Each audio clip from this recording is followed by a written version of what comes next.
আমি একটা জিনিস এখনো বুঝতে পারছি না, দেশে যুদ্ধ লেগে গেল, লাখ লাখ মানুষ মরে গেল, তাও মা বাবার লজিকে কোনো পরিবর্তন হলো না।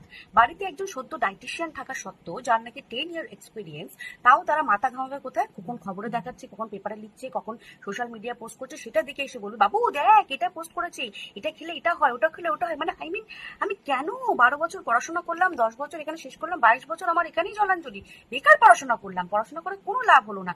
তাদের লজিকের এখনো এখানেই শেষ হয়নি, শেষ এখনো বাকি আছে। গরমকাল পড়ে গেছে, এসেছে আম, এসেছে কাঁঠাল, সেসব খেয়ে কোনো কোনো কোনো অসুবিধা হবে না, তাদের সুগার বাড়বে না, প্রেশার বাড়বে না। কিন্তু যদি আমি একটু বাইরে গিয়ে চাইনিজ খেয়েছি, তখনই আমাকে জ্ঞানের ভান্ডারে পিঠেরা খুলতে শুরু করে দেবে, এই গরমের মধ্যে এগুলো খাচ্ছিস, এগুলো খেলে কি হয় জানিস না, তুই তো নিজে জানিস, তারপরে আমাদের কেন বলতেছিস?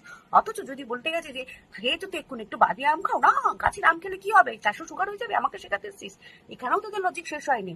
এরা বিনা কারণ, যতক্ষণ না পর্যন্ত শরীর খারাপ হচ্ছে ততক্ষণ এরা ব্লাড টেস্ট করায় না। করালে কি করবে? কেন আমাদের শরীর খারাপ হয়নি, আমি কেন শুধু শুধু ব্লাড টেস্ট কেন করাবো? আবার লজিক এখানেও শেষ হয়নি, ব্লাড সুগার করে কিন্তু নর্মাল স্থানে হয়, এরা খুশি হয় না।